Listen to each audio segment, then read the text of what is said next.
حضرت عایشه مادرمان گفت از برای پیغمبر گفتم شب خیستم ساعت 2 شب بود حبیب خدا بالای جای نماز. گفتم از برای پیغمبر، ای پیغمبری خدا قدمات ورم کرده، زانوهات مثل زانوهای شتر ورم کردن. غفر لك ما تقدم من ذنبك و ما تأخر. آخی پروردگار گناه اول آخری تو را مغفرت کرده است.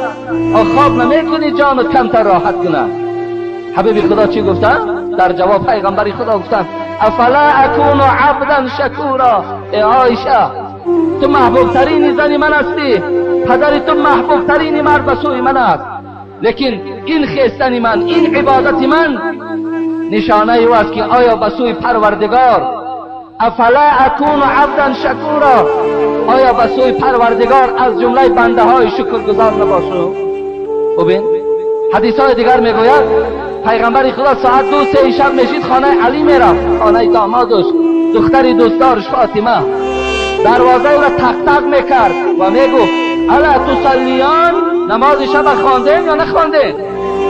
ببینید فاطمه را با علی بیدار میکرد، نماز شب خواندین یا نخواندین؟ حبیب خدا برای چی بیدار میکرد دختری دوستدار خدا، دامادی دوستدار خدا برای چی بیدار میکرد؟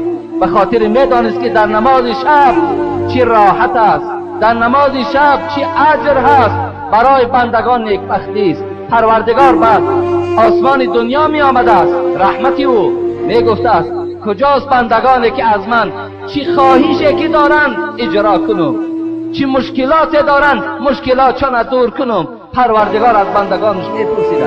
برادر عزیز و گرامی، از چمپیونات دیده برای تو 2 رکعت نماز به سوی خدا بهتر و خوبتر است. حبیب خدا گفتند جنت برای این